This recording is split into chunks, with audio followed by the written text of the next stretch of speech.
Oh, good morning, everyone, and welcome to another episode of Cosmic Coffee. I'm Jeff Paul here at Lowell Observatory, and I am joined this morning by three of our staff. We have Sarah Bircher, our Outreach Manager, and Lisa Actor, our Deputy Director for Development, and Kyler Keene, our Deputy Director for Technology. Kyler will be joining us on video shortly. And we're here this morning for maybe a slightly different tack on things than we sometimes cover in Cosmic Coffee. It is now 1 year and 12 days since we closed our outreach programs as the COVID-19 pandemic started to pick up. And, we obviously that's had a lot of very serious impacts on the observatory, as it has pretty much everybody else. It also turned into a little bit of an opportunity in some ways. We'd been thinking for quite some time we really should try and ramp up our online communications and outreach. And indeed, since we were all stuck at home, that's what we did. And one of the first things we started doing was this weekly Cosmic Coffee series. You can scroll back through our YouTube feed and find a number of the previous shows. And in fact, the very first one a year ago, we did, I think, right up where Sarah is sitting right now in the Giovanni Open Deck Observatory. And that was a show with our astronomer, Dr. Phil Massey, about the weird dimming episode with Betelgeuse of a couple of falls ago. And since then, we've covered a lot of different topics and had a lot happen. And so this year is our 1 year anniversary, actually our 38th episode. We had a little hiatus in the fall, and sometimes events and meetings have prevented us from doing every single week. But here we are a year later, and we just wanted to do a little look back and a little look ahead, how things have gone over the year and what we're planning over the months coming up. So first of all, we thought we might talk a little bit about some of the internal impacts of what happened as COVID set in. And certainly one of the departments most significantly impacted was our outreach programs, because we rely on large crowds of people in the same place at the same time, and that didn't mesh perfectly with COVID-19. And so Sarah Bircher, our outreach manager, is here with us to tell us a little bit about some of those impacts and how we've adjusted over the year just gone by. Yeah, and I think it's one of those life events. Probably everyone on our team remembers where they were when they looked at their phone and saw the email that, hey, public program is closing indefinitely, right? And that was a really scary moment. I think we decided on a Thursday afternoon that we were closing the next Friday, and like 16 hours later, we had that email out. But there was a lot of support from management, from Jeff, from Lowell, to let everybody know that their jobs were secure, right? I know I personally had a "don't panic and carry a towel" email ready for my team. And so everybody was really honest that, hey, you still have a job. We're going to make sure you still get a paycheck comparable to what you were getting before. But the job's going to change for a little bit. And for the first few weeks, we were really optimistic, as we all were, right? Yes, we'll shut down for 2 weeks, maybe a month tops, and then we'll be done with this. And it'll, So for those first few weeks, we just took some time to, fine tune what we were doing, update our talks that we just hadn't had time to do, the stuff we hadn't had time to do in preparation for the inevitable, and, very soon reopening that we all know how that went.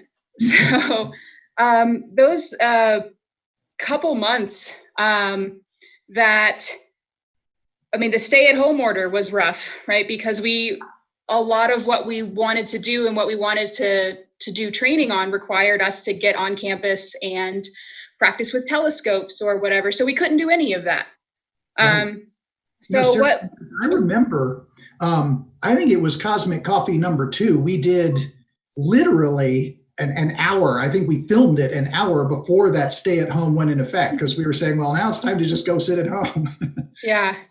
But yeah, so that limited us a lot. And it was definitely the right decision COVID wise, but it did limit us a lot. So we tried to find meaningful work for the educators because they couldn't interact with the public. So we allowed a lot of time for self-study, gave the educators, topics to research that maybe they hadn't been so knowledgeable about before. Some of our educators spent a lot of time finding and sharing resources for others. I know one of our full-time staff, John Ford, daily sent out we called a daily digest video of all kinds of different topics in astronomy, keeping us all up to date. So other things we did, our science staff was excellent at providing the educators with work in their research, which was fantastic. And that has led to a couple permanent positions of the educators being able to get that research experience, which is fantastic. The LDT, before the stay-at-home order, offered our educators safety shifts, helping the educators get acquainted with our research facilities that they don't normally get to see. And that has even led to some of our educators being more involved with the LDT, which is fantastic. The science staff also did that Meet an Astronomer, which started out as hopefully they could have just a weekly internal Zoom meeting with our team to teach us about their research, but that grew into a much bigger, and that leads me to probably the biggest, growth that we've seen out of this is our digital content, right? That took up a lot of the time. Every video you see, for the most part, has a lot of prep involved, and that gave our educators a lot of hours over that time where we weren't able to be face to face with the public, but it still allowed them to do what they were hired to do, what they're good at. They're allowed to talk to people through a camera. But so overall, this past year, I don't think has been time wasted. We would have loved to have, had people on campus, but we've come out of it more resilient, certainly, and more knowledgeable on so many more things, because we were given the time to be able to, enhance all of our knowledge of a whole bunch of stuff that we just never had time for. And yeah, while we appreciate the opportunity for that, obviously we wish it would have been different.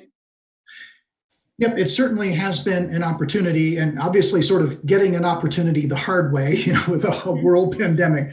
But yeah, in fact, there's a comment that's come in here in the chat that I much appreciate from Cindy Williams, who says, hello from North Carolina.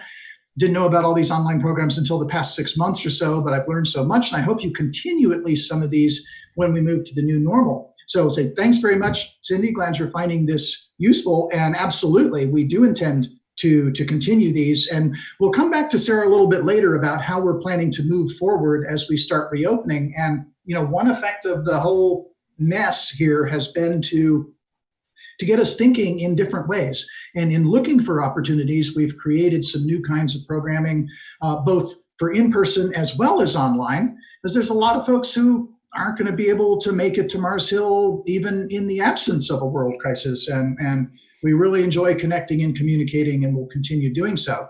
But, outreach certainly wasn't the only area that got nailed when we had to close down. Of course, our telescope facilities were severely impacted, at least for a while. And Kyler Keene, our Deputy Director for Technology, was in charge of all of that. So talk a little bit, Kyler, just about the impact of this kind of thing on sort of major astronomical research facilities, because certainly what happened at Lowell, we saw happening at observatories all over the world.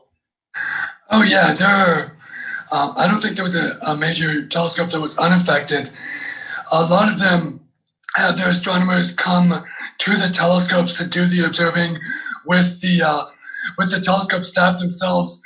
And obviously that was right out the window for basically worldwide from the middle of March on. We actually recovered pretty quickly because of our operating model I'll get to in a minute.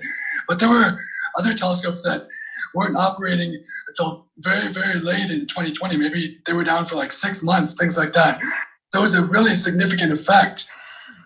I mean, there was actually some coordination worldwide. A lot of the telescope managers and so on kept a website. Hey, are you open? Are you open? No, we're closed, but we have one person on staff, that sort of thing. So we could at least be aware of what other observatories were doing.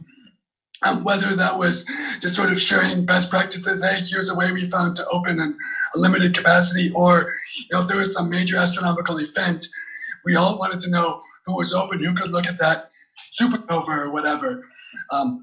And there wasn't a lot of things that we missed, other than a lot of our regular operations.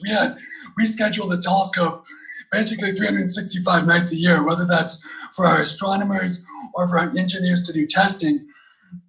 And when we sort of did the math, it was actually very, very simple.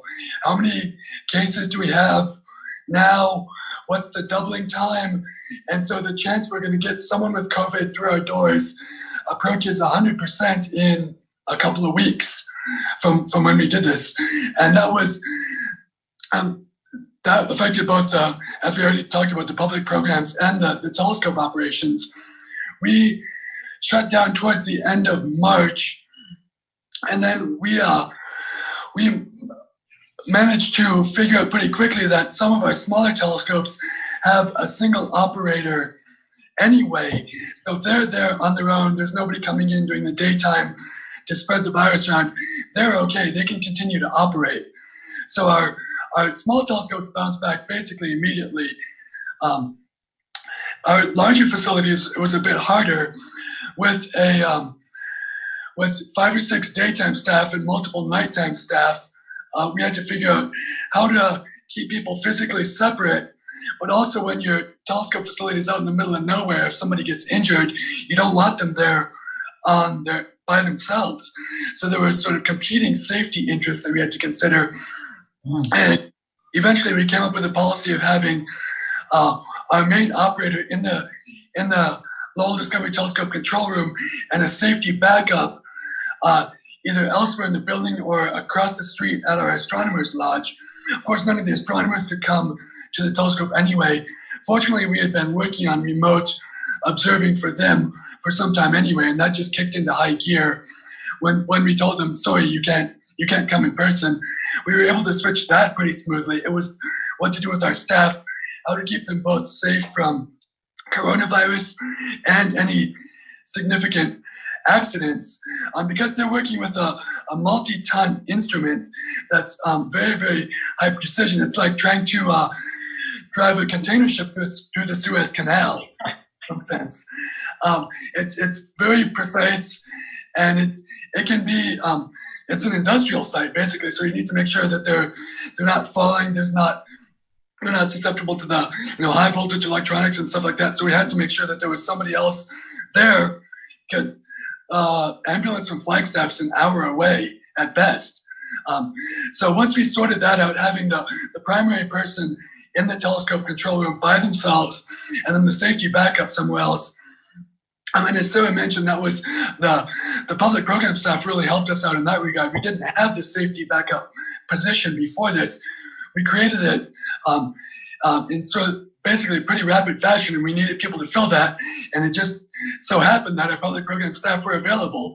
So they started filling that. We got them wilderness first aid trained pretty quickly so they could deal with any accidents. Fortunately, we did not have any accidents, any problems, but it was still important for the safety of our staff to have somebody available in case something went wrong.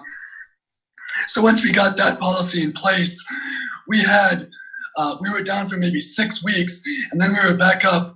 We were closed pretty much all of April, and we opened back up in early to mid-May. And then we had I think 4 or 5 nights of operations. We were closed on the weekends, and then once we did that for a couple of weeks, we figured out, hey, this procedure works pretty well. We can do this full time. We went back to 365 nights a year operation. Yep. And we were, compared to a lot of observatories around the world, we really recovered very quickly. Okay. And I think that's partly, our ability to be pretty nimble with policies. We're not a big national facility with 10 layers of review that we have to go through. And I think also our understanding of the virus evolved as well. And we realized that probably, the surface transmission, which was kind of the motivation for letting it lie fallow for 3 nights, it's an airborne virus, and you don't want to be careless about surfaces, but I think we gained a little more comfort there. And it was great to be able to repurpose some of the outreach staff and give them some new experiences. And we still to this day do make sure we keep our daytime staff and our nighttime staff separate. We put in things like air purifiers to turn over the air in the control room rapidly.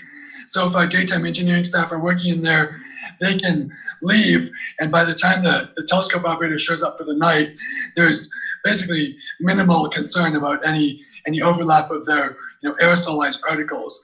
So there was a lot of technical solutions as well that we came up with to make sure that all of our staff, both day and night, could continue to work safely in that environment.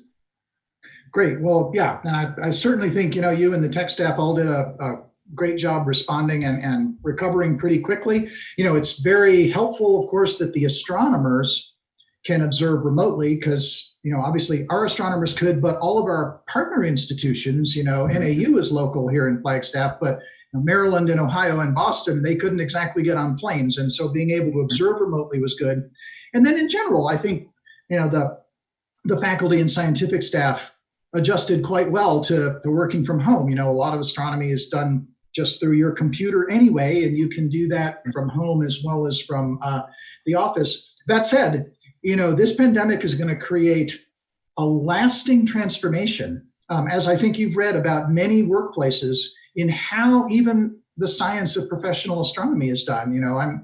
I'm on, by virtue of my work with our light pollution committee, I'm on the Astronomical Society's general committee that's working on our new strategic plan. And we are talking about things like, even on the longer term, you might consider some of the annual meetings, not all, but maybe some are virtual and some are in person, so we're not always, flying 3,000 people around to the ends of the earth and increasing our carbon footprint and things like that.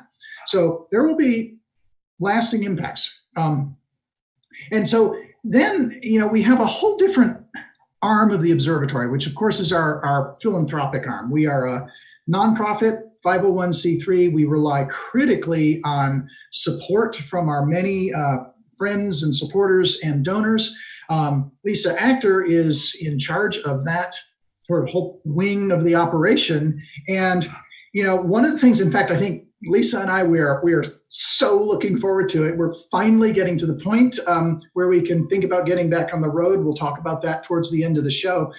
But meeting with donors is pretty critical, and that's been a little difficult for about 13 months.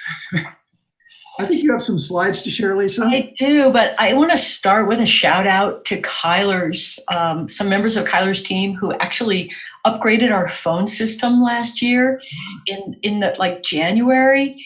And by the time this pandemic happened, we all realized we had, through our phone system, virtual meeting capacity. And so our team didn't miss a beat. I mean, the next week after we closed down, we were all able to meet virtually. Yeah, that's true. I remember in January when the virus really wasn't even on our radar, and our IT guys, CJ and Scott, were talking about this new phone system. They said, oh, it also comes embedded with this system called Zoom. And it's like, oh, okay. I know. I mean, it's just miraculous, really, that Zoom appeared on the scene when it did. And I know several of us were here on that Friday when we were starting to close, just practicing and learning how to use it. And our IT guys, Scott and CJ, came over and made sure we were all set up. And boom, the next week, we were able to meet virtually. So that, of course, we were also used to getting on airplanes and flying to meet face-to-face with our supporters. So that has not happened for a year, but we've been able to meet like this with our supporters. And it hasn't been all bad. I mean, it's really worked out well. But I want to give a shout out to our supporters who were so wonderful for us in 2020. This is a photograph that Jeff sent in a letter to all of our supporters in late March. It's a photograph of our parking lot on March 13th, which is a time when usually our parking lot is full because it's spring break. And it was a very sad picture. It happened to be on Percival Lowell's birthday, which I thought was ironic. But this letter went out with this photo and a letter from Jeff saying, we're so sad we've had to close down, and, sort of giving an update on how we were handling this. And there was just a tiny little, if you could make a contribution at this time, we would be incredibly grateful. And the contributions poured in. I've never seen anything like it from a direct mail piece. I think we raised close to $50,000 from that letter. But not only did the contributions come in, they came with notes, handwritten notes from so many people saying, Lowell Observatory, we're pulling for you. We're here for you. Don't despair. We know you'll open again. And there was something about not just the gifts, but that outpouring of emotional support that I just found incredibly encouraging. And again, I'd never seen anything like that in 30 years of development. And so this is what our campus has looked like for a year. I mean, we're normally, of course, we don't normally have this much snow. This was after a big snowstorm. But here's our historic Clark Telescope Dome. Here's the Pluto Discovery Dome. And these pathways are usually packed with people. This is the Giovanni Open Deck Observatory, which we had just opened about 6 months before we had to shut down. And it was incredibly sad to see this campus empty. But meanwhile, the gifts just kept coming all through 2020. And by the end of 2020, the number of donors to Lowell Observatory was almost double what it had been in the prior year. 91% increase in donors over the course of 2020. So I just want to thank everybody who was there for us and understood what we were going through and sent their support. By the end of the year, we'd raised $11.3 million. So it was one of the top fundraising years in Lowell Observatory's history, which is really ironic, but also incredibly heartening.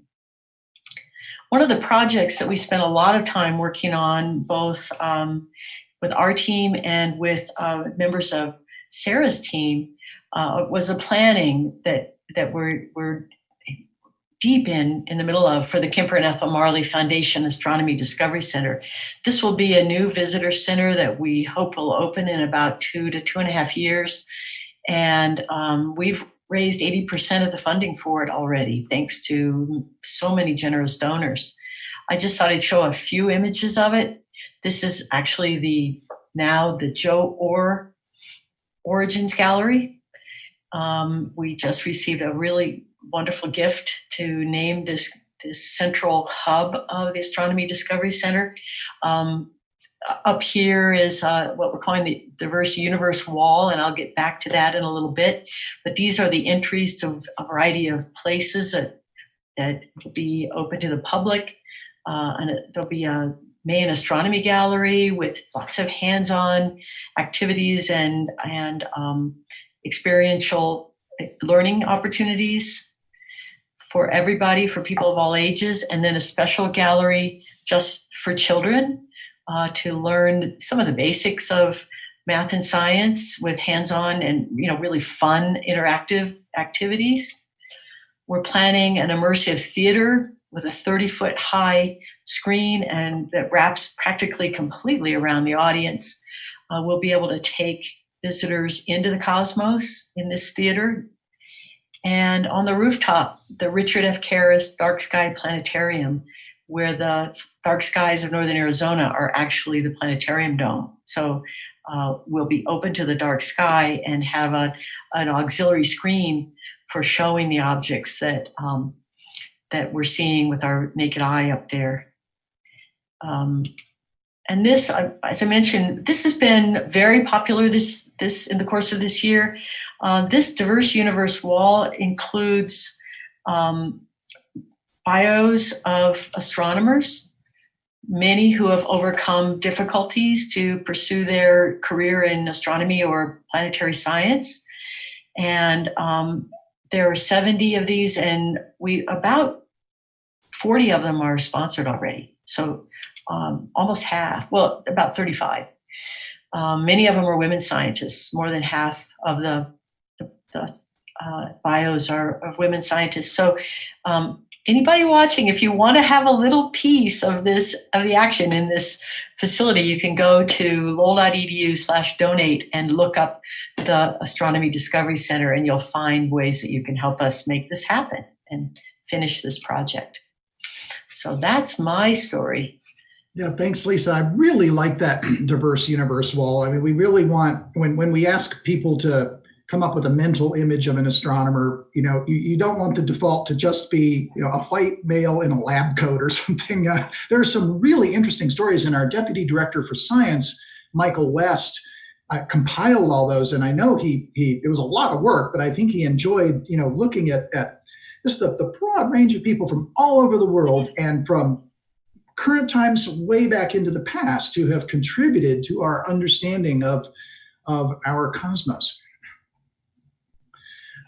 So that's where we've been. And I would second Lisa's comment in saying we so appreciate all the engagement and support. And it's really, all financial contributions are very gratefully accepted, but support is also all the interest and feedback and questions we get here on the online feeds, for example. It's really fun to connect with everyone. Just before the show, Lisa and I were talking about one of our favorite young fans up in the Seattle area who tunes in and actually gave us an idea for one of the Cosmic Coffees last week. So we'll say, hi, Alex. So it's great to be able to reach everybody in this way, and we appreciate you tuning in and your engagement. So now let's, things are looking up. We're not out of the woods with this miserable virus yet, but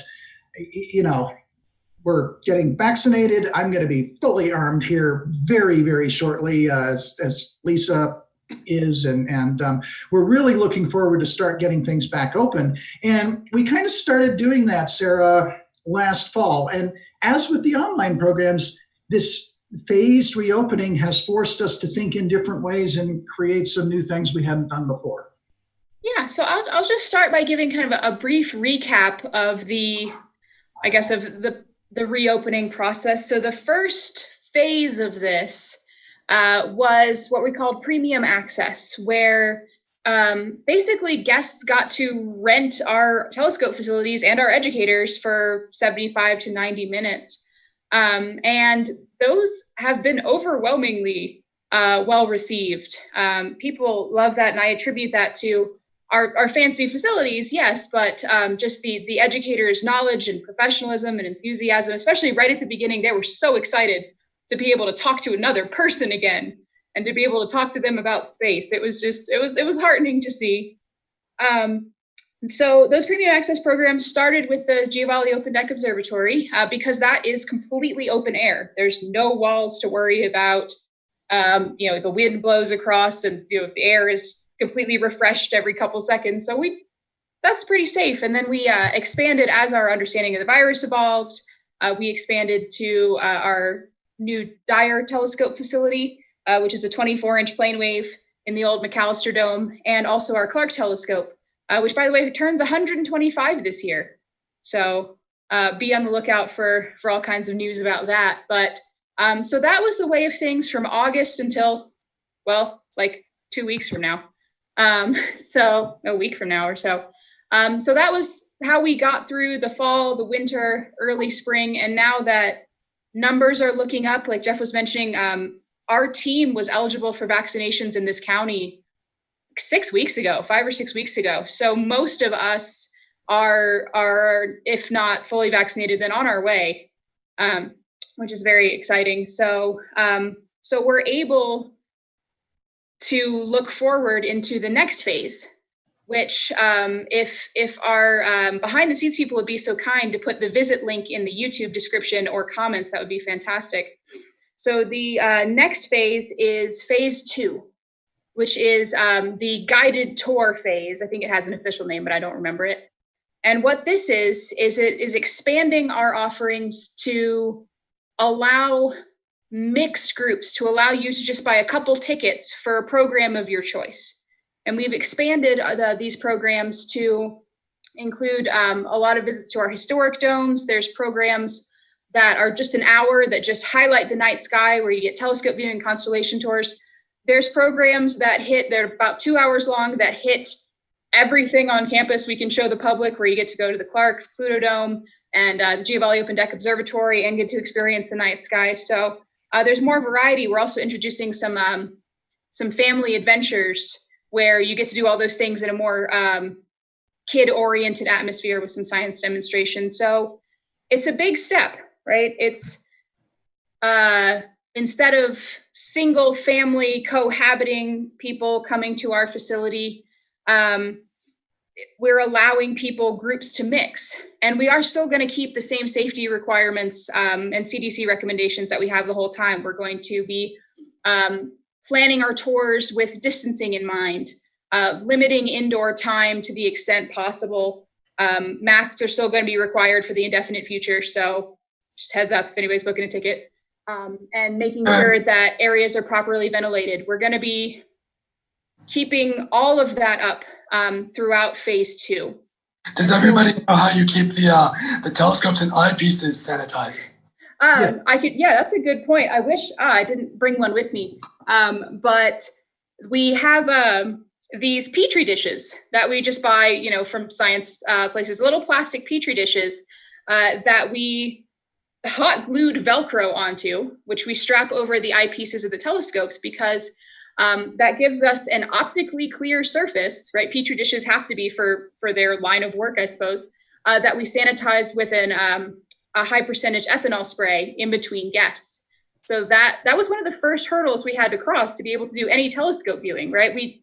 It's a very personal face experience with your eye on the telescope, and that's not that's a kind of inherently unsafe experience with an airborne virus. So we wanted to make sure everything that you could ever breathe on would be able to be sanitized, and we didn't want to degrade the coatings on our eyepieces. So the Petri dish solution was rather ingenious and ironic. So I love that. Brilliantly ironic. I just love it.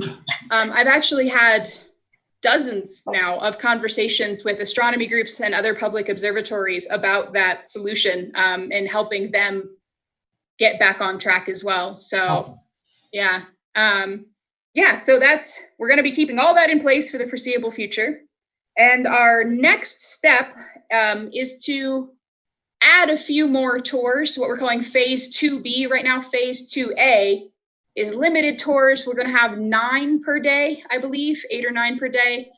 And as we get comfortable with the procedures, as we get comfortable having that many people around again, we'll start adding tours in, because adding those tours in means there's going to be more overlap between groups, not as much time to ventilate spaces. We'll have to be comfortable with 20 people in the gift shop again, which a year ago was like a moderately busy Thursday, and now it's a really big step we have to think about, so those factors will slowly allow us to expand these guided tour offerings. And then eventually we'll get back to phase 3, which is general admission, similar to how we were doing it before. I'm guessing we'll start with a timed ticketing type system just to kind of spread people out. The details of that haven't been worked out yet. But if these opportunities I've been talking about, these guided tours of 10 or fewer, or these private opportunities like premium access, we're going to continue those in some capacity, obviously not as prolific as right now, but those opportunities will exist. And that's another one of the good outcomes of the forcing us to reconsider how we do things.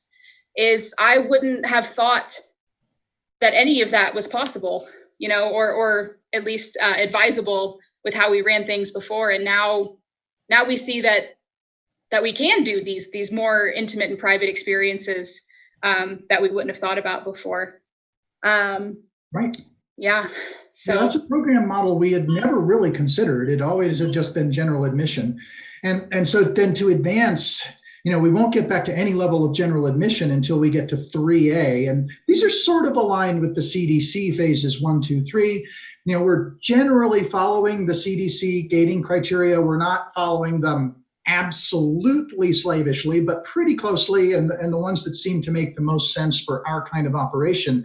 And what we're also doing now is in consultation with some medical and pathogen professionals, because we have a world-leading pathogen lab here in Flagstaff, which has been a great resource for reputable and credible advice during all of this. We've come up with a way to try and estimate, what's the immunity level in our community and in Arizona based on, the number of cases, the likely number of asymptomatic cases, and the known number of vaccines. And you can sort of put together a simple little formula that says, okay, like I was just doing it this morning, and, we're probably getting close to over 40% at least partial immunity. And I was just talking yesterday with our one of the pathogen experts, and his opinion was, we, at this point, there may be little bumps and surges, but not like we saw last winter, because the immunity is getting to the point it's just going to be increasingly hard for the virus to get that kind of hold in the population, which is great. I've been kind of hoping since even last fall, looking at the progress with the vaccines, that would kind of be the last really huge wave, and then gradually we'll get this under control. So we're starting. This starts April 2, I'd like to add that members, Lowell Observatory members, will not need to pay for those guided tours if they come through our membership office and get reservations through our membership office. There are 20 spots per day for members to come free of charge. So just a shout out and thank you to all the members who hung in there with us throughout this year when we were closed and they couldn't come visit. And love to see you on Mars Hill. I think this is going to be reasonably soon. We hit phase 2 basically at the start of April. I know, Lisa and I already have a little, it's not airplanes quite yet, but a little road trip planned to Phoenix in early April, just for some outdoor, say hi to people that we haven't seen in over a year. We'll be fully vaccinated at that point. That feels like a reasonable and safe way to start easing back into normality. At the same time, we've developed a whole matrix of policies to start welcoming staff back to campus. And, for now, work in a private office. Let's not do the shared office thing. But as we get farther, and as, that immunity estimate starts to approach herd immunity, once we're 60, 70%, then we can start thinking about ramping the general admission back into gear and hopefully emerge from all of this stronger than we were before. Okay, and Sarah's going to be right back. She's going to grab one of our innovative safe viewing solutions. This was one of the earliest things we discussed when we were first starting to talk about reopening. Given the virus and the fact that we are encouraging everybody who comes to campus to put sort of a permeable membrane in exactly the same spot, it didn't seem like the best thing to do. So Sarah, you've got one of our... Yeah, I wanted to bring one of these because of, like I mentioned, people have been emailing me from all corners of the United States and some international to ask what our solution was. And here it is. It's really simple. It is a Petri dish. The 60 millimeter ones fit most of our eyepieces, and little strips of Velcro. And there is a matching Velcro that goes around the base of the eyepiece or the diagonal. And this just sits on it, creating clear cover that we then spray with alcohol. So it's simple, effective, and yeah. Yep, it's neat. I've been up for several observing events when we've had private groups, and the educator just comes up and cleans it off, and it really works like a charm. Mm-hmm. And it's clear to look through. I mean, you can see beautifully through it, which is, I don't know how often you have to change them.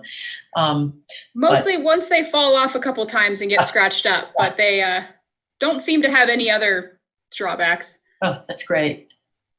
Yeah, it's great. So let me ask, if there are any thoughts, questions, comments from the viewers. There is a comment from Glenn Frank who says, We've been looking up in the sky with wonder this year, and I guess it's brought new focus to the research and programs. Indeed, it has. It's focused some programs, and it's created new ones. Lisa, are you going to say something? Well, Jeff, I was going to compliment you as the leader of our organization.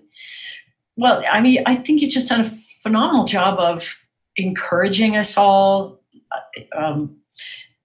helping us feel safe that, we still have a job, that the observatory wasn't going anywhere, and then communicating weekly about the status of COVID in our county and in our state, so that we would know, where are we in this whole plan to reopen, and how safe are we? So thank you for just, really being a great communicator and leader during all of this. And I'd like to echo that too, not just for our staff, but for the public as well. We're not the ones who, we're scientists, but we're not developing vaccines. We're not getting them in people's arms. But as an educational institution, we can model what it looks like to follow the science in our actions and in our interactions with the public. And I think from the trustee and the director, you, Jeff, all the way on down, I think everyone's done a very, very good job of modeling that, what it looks like to follow the science and be safe with masks and vaccines and social distancing and everything. I think that's a really crucial message too. Yeah, totally agree. And we've tried to follow the data. We continue to try to follow the data, and but as with science as well, sprinkle, absolute rigor with a little bit of judgment. And it's like, well, maybe this parameter isn't quite there, but it really makes sense in the larger sense to do this or go to that. One thing that I was really happy we're able to do, just because of the physical plant we have a couple of standalone structures, basically lodges, that we've been able to reserve for the past several months, so that if staff or volunteers or family needed to quarantine because they got exposed or they actually had it, one of the houses is right across from my residence here, we could provide them a place just to shelter while they're trying to get over this. But also compliments have to go out to the whole team. And, we've called out, the tech team and the outreach team, which got their livelihoods or at least what they do completely uprooted. And, I think everybody's been dealing with it as well as could be expected. We kind of polled the staff, I don't know, a month ago with how are you doing, on a 1 to 5 scale. And everybody who replied is like, well, kind of a 3. It's like, yeah, a 3 sounds really fair after a year of isolation and quarantine and having your life obliterated. So I've been really proud of the entire team, and it certainly extends to the faculty and development and our grounds crew and admin folks. Everybody's really stepped up and done a terrific job, and it's made me really happy to be involved. So now there is light at the end of the tunnel, and I do think the light's getting brighter. We are very much going to look forward to welcoming all of you back. We will continue these shows. There was, the comment from earlier, are we going to continue our online stuff? Answer is yes. We've actually planned out Cosmic Coffee shows for much of the rest of 2021. And to wrap up today, I'll say the next 2 weeks are going to be hosted by our Deputy Director for Marketing, Danielle Adams. As we do at the start of the month, we're going to have a little sky tonight. Next week on Cosmic Coffee, we'll be talking with Danielle. We'll talk with some of our educators about some familiar spring constellations and the stars and sites in them. And then the week after, we'll be back to our sort of Astronomy 101 and talk a little bit about how stars are classified and how astronomers break up different types of stars to understand their properties and how they function. So until then, as always, I'll say on behalf of Kyler, Lisa, Sarah, we so look forward to seeing some of you back on the Hill here as soon as possible. Stay well, stay safe, and see you next week.